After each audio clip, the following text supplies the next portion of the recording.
पढ़ने जा रहे हैं CNS का। CNS में नेक्स्ट चैप्टर क्या है? तो नेक्स्ट चैप्टर है पार्किंसंस। ठीक है, तो आज पढ़ने जाएंगे हम पार्किंसंस डिजीज़। ठीक है, पार्किंसंस डिजीज़ जो होता है उसमें होता क्या है मेनली? तो एक तो डोपामिन जो होता है वो डिक्रीज़ हो जाता है, एक तो सब्सटेंसिया निग्रा इन्वॉल्व होता है। ठीक है, और उस पर से उसमें क्या मिलता है? लेवी बॉडी मिलता है। लेवी बॉडी जो होता है वो किस चीज़ का बना होता है? तो वो अल्फा साइन्यूक्लिन का बना होता है। ठीक है, अल्फा साइन्यूक्लिन का बना होता है। इसका डिफरेंशियल डायग्नोसिस में अगर देखेंगे तो क्या क्या हो सकता है? तो अल्जाइमर्स हो सकता है। अल्जाइमर्स में क्या होता है? अल्जाइमर्स में एसिटाइल कोलिन जो होता है वो डिक्रीज हो जाता है। और वो कहाँ पे होता है डिक्रीज? तो एसिटाइल कोलिन डिक्रीज होता है इन न्यूक्लियस ऑफ मेनर्ड में। ठीक है, मेनर्ड में डिक्रीज हो जाता है। ठीक है, और उसमें क्या होता है? तो ये एरिया इन्वॉल्व होता है, वहाँ पे हिरोना बॉडी मिलता है। हिरोना बॉडी जो होता है वो क्या होता है? हिरोना बॉडी जो होता है वो फॉस्फोराइलेटेड टाउ प्रोटीन होता है। ठीक है, फॉस्फोराइलेटेड टाउ प्रोटीन होता है। तो ये दोनों का हो गया। कॉज क्या क्या हो सकता है पार्किंसन डिजीज़ का? तो एक तो प्राइमरी पार्किंसनिज्म हो सकता है, एक सेकेंडरी पार्किंसनिज्म हो सकता है, और एक हो सकता है ड्रग इंड्यूस पार्किंसनिज्म। ठीक है, ड्रग इंड्यूस जनरली कब होता है? जहाँ जहाँ पे हम एंटी साइकोटिक्स यूज़ करते हैं ना, तो एंटी साइकोटिक्स जो होता है वो हमारे ब्रेन के डोपामिन को डिक्रीज़ करता है। ठीक है, डोपामिन डिक्रीज़ होगा तो उसके कारण क्या हो जाएगा? पार्किंसंस हो जाएगा। तो अगर अगर ऐसा ड्रग इंड्यूस पार्किंसंस होता है तो उसमें फिर हम क्या देंगे?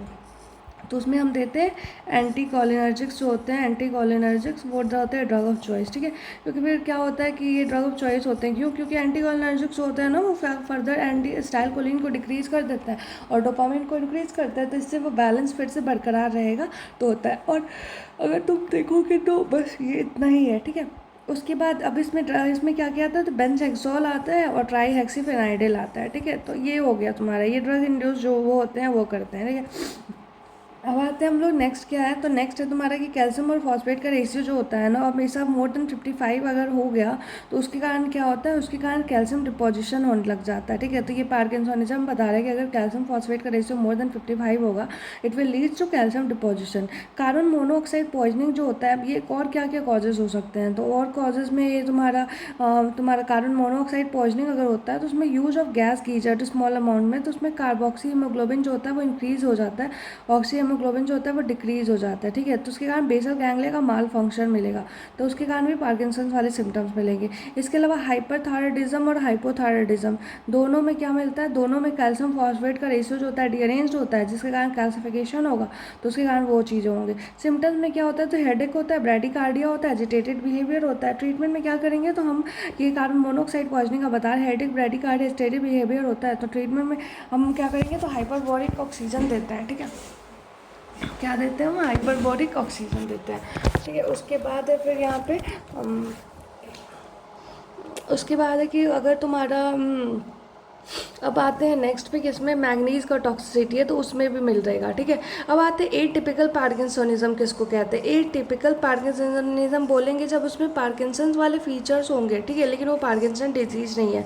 जैसे कि कैसे हो गया? हंटिंगटन कोरिया हो गया। हंटिंगटन कोरिया जो होता है वो क्या होता है? वो ऑटोसोमल डिपेंडेंट डिजीज होता है और इसमें एंटिसिपेशन मिलता है। एंटिसिपेशन क्या होता है कि इसका सीवियरिटी जो होता है वो इंक्रीज होता है सक्सेसिव जनरेशन में। ठीक है, और इसमें रिपीट कौन सा मिलता है? कैग रिपीट, CAG रिपीट होता है। अगर मोर देन 40 से ज़्यादा है तो ये फॉर्मेशन करता है हंटिंगटिन प्रोटीन का। ठीक है, हंटिंगटिन प्रोटीन का फॉर्मेशन करता है। कैग रिपीट जो है वो मोर देन 40 है तो। ठीक है, हिस्टोपैथोलॉजिकल अगर उसका हॉलमार्क देखोगे हंटिंगटन में तो इसमें क्या मिलता है? इसमें मिलता है तुम्हारा इसमें देखोगे तो इसमें मिलेगा यूबिक्विटिन। ठीक है, हिस्टोपैथोलॉजिकल हॉलमार्क में मिलेगा इंट्रा न्यूरोनल इंक्लूजन बॉडी उस prominent feature is presence of, तो इंट्रा न्यूरोनल इसमें इंक्लूजन बॉडी मिलता है, इंट्रा न्यूरोनल इंक्लूजन बॉडी होता है। ठीक है, इंक्लूजन बॉडी होता है जिसका नाम जो कि बना होता है यूबिक्विटिन का। ठीक है, यूबिक्विटिन का बना होता है। ठीक है, और ये एबनॉर्मल प्रोटीन होता है इन न्यूरोनल फाइंडिंग, जो कि एबनॉर्मल क्योंकि ये यूबिक्विटिन जो होता है वो एबनॉर्मल प्रोटीन होता है, तो इसलिए एबनॉर्मल फायरिंग भी करेगा, और एबनॉर्मल फायरिंग करेगा तो उसके कारण वही तुम्हारा जो डिफरेंट मूवमेंट डिसऑर्डर होता है वो भी तुम्हारा एबनॉर्मल होगा।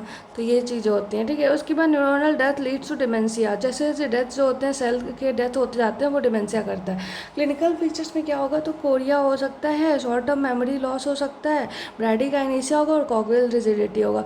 कोरिया जो होता है वो क्यों होता है, कोऑर्डिनेट लोब के इन्वॉल्वमेंट के कारण होता है, ठीक है। सेमी पर्पसफुल फास्ट इन्वॉल्वेंट्री मूवमेंट होता है डिस्टल मसल का, ठीक है, सेमी पर्पसिव, ठीक है, कोऑर्डिनेट कोरिया वाला, ठीक है। एथिटोसिस जो होता है वो ग्लोबस पैराडॉक्स के कारण होता है। इसमें क्या होता है, ये स्लो राइडिंग मूवमेंट होता है, ठीक है। फिर आता है शॉर्ट टर्म मेमोरी लॉस होता है, ठीक है। इसके अलावा लॉन्ग टर्म मेमोरी लॉस भी हो सकता है। ब्रैडीकाइनेसिया मिलता है, स्लोनेस इन एक्टिविटी, जो कि तुम्हें पार्किंसंस में मिलता है, इसलिए इसको एटिपिकल पार्किंसंस कहते हैं। और कोकविल रिजिडिटी होता है लेड पाइप रिजिड। तो कोकविल जो होता है अपर लिम में मिलता है, लेड पाइप जो होता है वो लोअर लिम में मिलता है। इन्वेस्टिगेशन में क्या करोगे, तो एमआरआई करते हो तुम, जब एमआरआई ऑफ हेड एमआरआई करते हो हेड का, तो वहाँ पे क्या मिलता है, वहाँ पे बॉक्स कार वेंट्रिकल मिलता है, बॉक्स कार वेंट्रिकल मिलता है, ठीक है।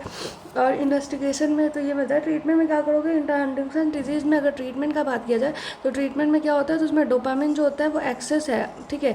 डोपामिन एक्सेस के कारण हो रहा है ये, ठीक है। नॉर्मली जो था तुम देख रहे थे डोपामिन कम रहता, तो उसके आते, इसलिए यहाँ पे लिवोडोपा जो होता है वो कॉन्ट्राइंडिकेट होता है, क्योंकि ऑलरेडी डोपा पहले से एक्सेस है, तो लिवोडोपा जिस कॉन्ट्राइंडिकेटेड। तो डोपामिन डिप्लेटर देता है। डिप्लेटर में क्या होता है, तो टेट्राबेनाजिन जो होता है वो इसका ड्रग ऑफ चॉइस होता है, ठीक है। टेट्राबेनाजिन जो होता है वो ड्रग ऑफ चॉइस होता है। अब आते हैं प्रोग्रेसिव सुप्रान्यूक्लियर ऑप्थेल्मोप्लेजिया पे। प्रोग्रेसिव सुप्रान्यूक्लियर गेज पाल्सी जो होता है उसमें क्या होता है, इसमें सबसे पहले तो सुपीरियर कॉलिकुलस जो होता है ना उसका इन्वॉल्वमेंट हो जाता है।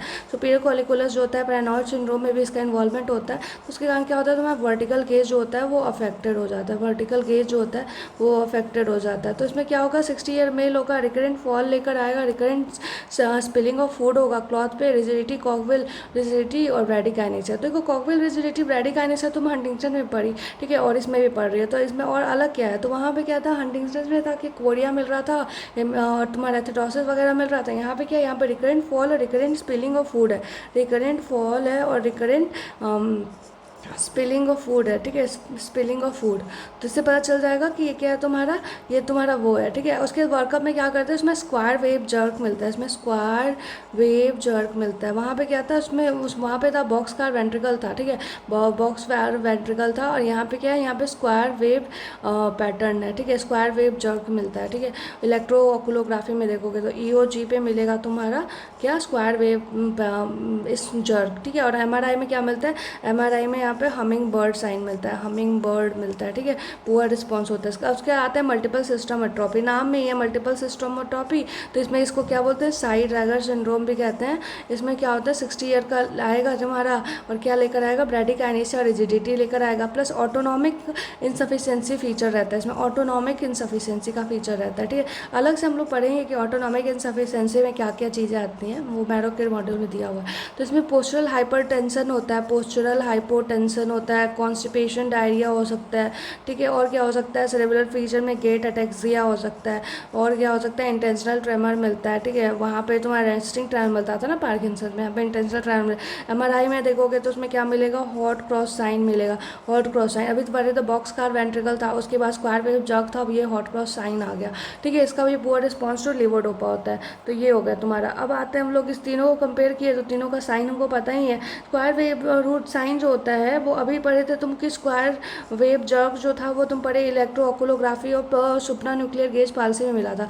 अगर स्क्वायर वेव पैटर्न जो तुम्हारा स्क्वायर रूट वेव साइन अगर पूछेगा इकोकार्डियोग्राफी में, तो इकोकार्डियो में RCM में मिलता है, रेस्ट्रिक्टिव कार्डियोमायोपैथी और कॉन्स्ट्रिक्टिव पेरिकार्डाइटिस मिलता है, और स्क्वायर वेव जर्क तो बता ही दिए थे। अब आते हैं टिपिकल पार्किंसोनिज्म के फीचर्स पे। तो टिपिकल पार्किंसोनिज्म में क्या होगा, तो एक तो तुमको ब्रैडीकाइनेसिया और रिजिडिटी मिलता ही है, कॉकविल जो होता है वो अपर लिम्ब में होता है, लेड पाइप जो होता है वो लोअर लिम्ब में होता है। इसके अलावा ना इसमें रेस्टिंग ट्रेमर मिलता है। रेस्टिंग ट्रेमर जो होता है वो हमेशा रेस्टिंग के टाइम में जो होता है वो बढ़ जाता है, और जैसे काम करेगा तो डिक्रीज होगा। 4 to 6 हर्ट्ज का ट्रेमर मिलता है, ठीक है। और ब्रैडीकाइनेसिया होगा और रिजिडिटी होगा, ठीक है। इसमें से कोई भी 2 सिम्टम्स जो होने चाहिए वो 3 में से प्रेजेंट होने चाहिए, तो तुम इसको डायग्नोस कर सकते हो। लेवोडोपा से ये गुड प्रोग्नोसिस रखता है, अगर गुड है तो टिपिकल है, नहीं है गुड तो वो एटिपिकल है, ठीक है। और फैसिनेटिंग गेट जो होता है उसमें एक प्रेजेंट होता है। फैसिनेटिंग गेट क्या होता है, तो फैसिनेटिंग गेट जो होता है वो शॉर्ट शफलिंग गेट होता है, ठीक है, शॉर्ट ब्रॉड शफलिंग गेट होता है, स्टूप स्टेप होता है, उसकी तरफ पोस्चर जो होता है झुका हुआ रहता है, स्टूप पोस्चर होता है। और आर्म स्विंग जो होता है ना वो इसमें एब्सेंट होता है, आर्म स्विंग एब्सेंट होता है। इंपॉर्टेंट वर्ड में क्या होगा, तो इसमें हेजिटेंट होगा तो वो पोस्चरल स्टेबिलिटी इनस्टेबिलिटी होगी और फ्रीजिंग जैसा होगा, ठीक है। जल्दी जनरली चलेगा ना तो उसके आगे जाके और तब मुड़ेगा, ठीक है। जो तुम पॉइंट दिए रहोगे वहाँ पे नहीं रुकता है, ठीक है। इसमें ऑन ऑफ फेनोमेना भी मिलता है, ऑन ऑफ फेना जो ड्रग यूज़ करते हैं उसके कारण मिलता है। ब्लिंक रेट डिक्रीज हो जाता है, मार्शन साइन मिलता है। इसमें ग्लैबुलर टैप करोगे तो वो होता है, रिंकेज होता है वो एब्सेंट होता है, मास्क लाइक फेस हो जाता है, डिप्रेशन होता है, स्यूडो डिमेंशिया होता है, ब्रैडिकाइनेसिया हाइपोमीमिया में होता है, स्लो इनऑडिबल टोन सुनाई देगा, ठीक है। ट्रीटमेंट में क्या करेंगे तो राजाजिलिन, प्रामिपेक्सोल और लिवोडोपा कार्बिडोपा देते हैं। अब हम पढ़ने जा रहे हैं माइस्थेमिया ग्रेविस के बारे में, ठीक है। तो माइस्थेमिया ग्रेविस सबसे पहले तो होता क्या है, तो माइस्थेमिया ग्रेविस जो होता है वो टाइप 2 रिएक्शन होता है, टाइप 2 मोर देन टाइप 5 होता है। और इसमें क्या होता है, तो इसमें ये पोस्ट जंक्शनल डिफेक्ट होता है, ये बहुत इंपॉर्टेंट है, ये पोस्ट जंक्शनल डिफेक्ट होता है। इसमें मेनली क्या होता है ना, स्टाइलकोलिन के रिसेप्टर्स में ये प्रॉब्लम होता है, ठीक है। तो स्टाइलकोलिन जो होता है ना उसके रिसेप्टर्स में जो प्रॉब्लम्स होते हैं उसमें क्या क्या हो सकता है, तो एक तो ब्लॉकेज हो सकता है रिसेप्टर का, ठीक है, या फिर तुम्हारा इंक्रीज टर्न ओवर हो सकता है रिसेप्टर्स का, ठीक है, या फिर तुम्हारा post synaptic muscle membrane damage हो सकता है, post synaptic muscle membrane damage हो सकता है,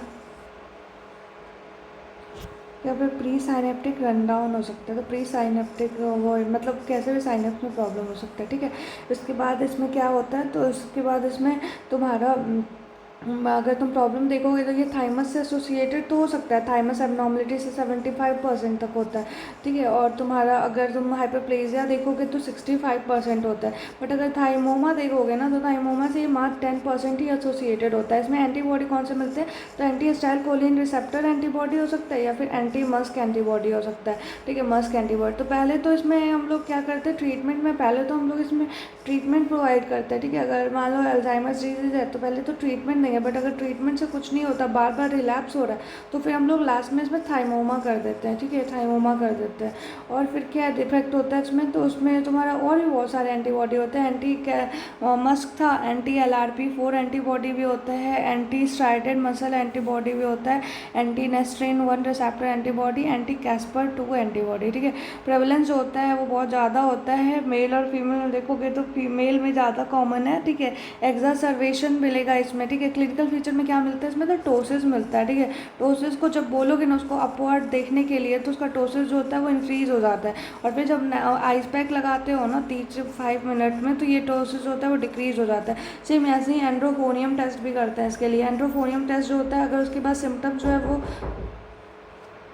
तो एड्रोफोनियम टेस्ट जो करता है उसमें एस्टाइलकोलिन अगर रहता है तो मतलब इसमें अगर माइस्थेमिया ग्रेविस के कारण प्रॉब्लम होगा तो एड्रोफोनियम में सिम्टम्स जो होंगे ना वो सबसाइड कर जाएंगे, टोसिस जो होगा वो रिड्यूस हो जाएगा। बट अगर और ज़्यादा एग्जैगरेट हो जाता है तो मतलब ये कोलिनर्जिक क्राइसिस का है, ठीक है। और कोलिनर्जिक क्राइसिस में ट्रीटमेंट में हम क्या देते हैं, तो कोलिनर्जिक क्राइसिस में ट्रीटमेंट में हम एट्रोपिन देते हैं, ठीक है। सिम्टम्स में क्या होगा, तो सलाइवेशन वगैरह जितने भी सिक्रीशंस होते हैं ना वो अगर क्राइसिस होगा तो वो बढ़ जाएंगे, ठीक है। तो ये सब हो गया। उसके बाद फिर हम और क्या क्या मिल सकता है, तो डिप्लोपिया मिलता है। पेशेंट को 30 सेकंड ऊपर देखने को बोलोगे ना तो उसमें टोसिस और डिप्लोपिया मिलता है, बाकी तो ऐसा कुछ नहीं है।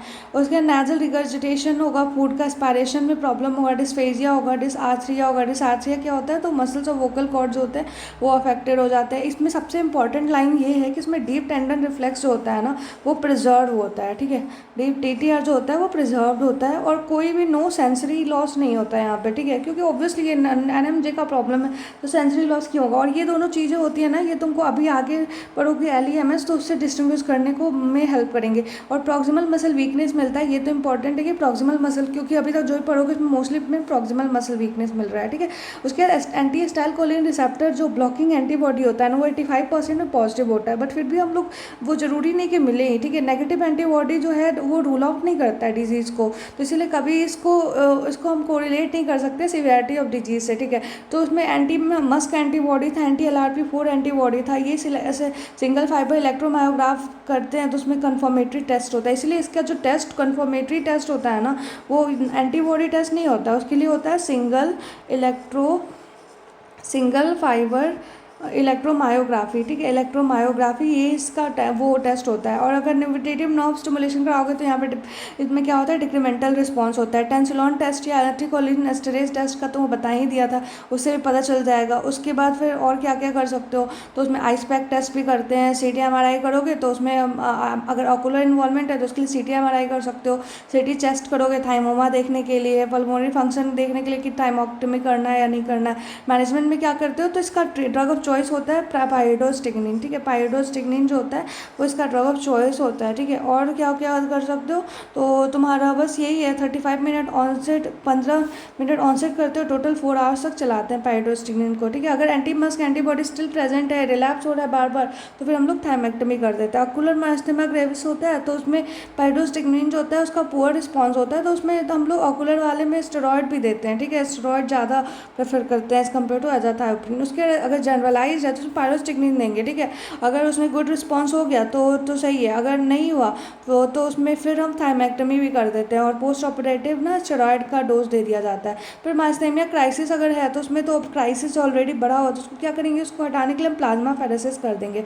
नियोनेटल ट्रांजिएंट माइस्थेमिया क्राइसिस होता है वो अक्वायर्ड होता है मोटर टू चाइल्ड में, आईजीजी ट्रांस प्लेसेंटल स्प्रेड होता है, मतलब मदर से बच्चे में चला जाएगा, आईजीजी के जाने के कारण होगा, ठीक है। तो उसमें क्या होगा, स्टेब्लिश नहीं कर पाएगा बच्चा डिस्पैरेशन, तो उसमें हमको नियोस्टिग्निन देना होता है। ड्रॉप में 4 आवरली देते हैं 1 महीने के लिए, ड्रॉप में 4 आवरली देते हैं 1 महीने के लिए, ठीक है। उसके बाद आते हैं लैम्बर्ट इटॉन सिंड्रोम, जो LEMS हम बोल रहे थे वो लैम्बर्ट इटॉन सिंड्रोम है। तो इसमें क्या होता है, ये जनरली स्मॉल सेल कैंसर से एसोसिएटेड होगा। और इसमें क्या होगा, इसमें प्री साइनेप्टिक जो होता है ना, एस्टाइल कोलिन ही कम हो जाता है। रिसेप्टर तो नॉर्मल रहता है लेकिन एस्टाइल कोलिन जो होता है वो कम हो जाता है। और ये भी प्रॉक्सिमल मसल वीकनेस है, ठीक है इसमें, लेकिन इसमें DTR जो होता है ना वो वहाँ पे प्रिजर्व था, यहाँ पे DTR डिक्रीज हो जाता है। और यहाँ पे ना ऑटोनॉमिक फीचर्स जो होते हैं वो भी मिलते हैं, वहाँ पे नहीं मिल रहे थे, वहाँ पे सेंसरी फीचर्स नहीं मिल रहे थे, यहाँ पे ऑटोनॉमिक फीचर्स मिलेंगे, ड्राई माउथ, इम्पोटेंसी, ये सब भी मिलेगा, ठीक है। रिपीटेटिव नर्व स्टिमुलेशन करोगे तो यहाँ पे क्या होगा, इंक्रीमेंटल रिस्पॉन्स होगा, बस हो गया, यही सब तो होता है। उसके बाद न्यूरोस्थेनेस्थिया है वो तो जो ऐसा कुछ है नहीं उसमें। बोटुलिनियम में याद रखना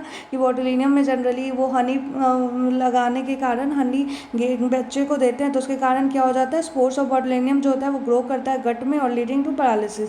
जनरली क्या करता है, तो ये प्री बोटुलिनम जो होता है ना वो क्या करता है, बोटुलिनम जो होता है वो प्री जंक्शनल एसिटाइल कोलिन को डिक्रीज कर देता है, प्री जंक्शनल एसिटाइल कोलिन को डिक्रीज कर देता है, ठीक है। उसके कारण क्या हो जाता है, फ्लैसिड पैरालिसिस हो जाता है, डिसेंडिंग फ्लैसिड पैरालिसिस, ठीक है। बल्बर पाल्सी होगा, डायफ्रामेटिक पाल्सी होगा, ठीक है। उसके बाद आते हैं हम लोग किस पे, माइस्थेमिया ग्रेविस, ये सब तो हो गया।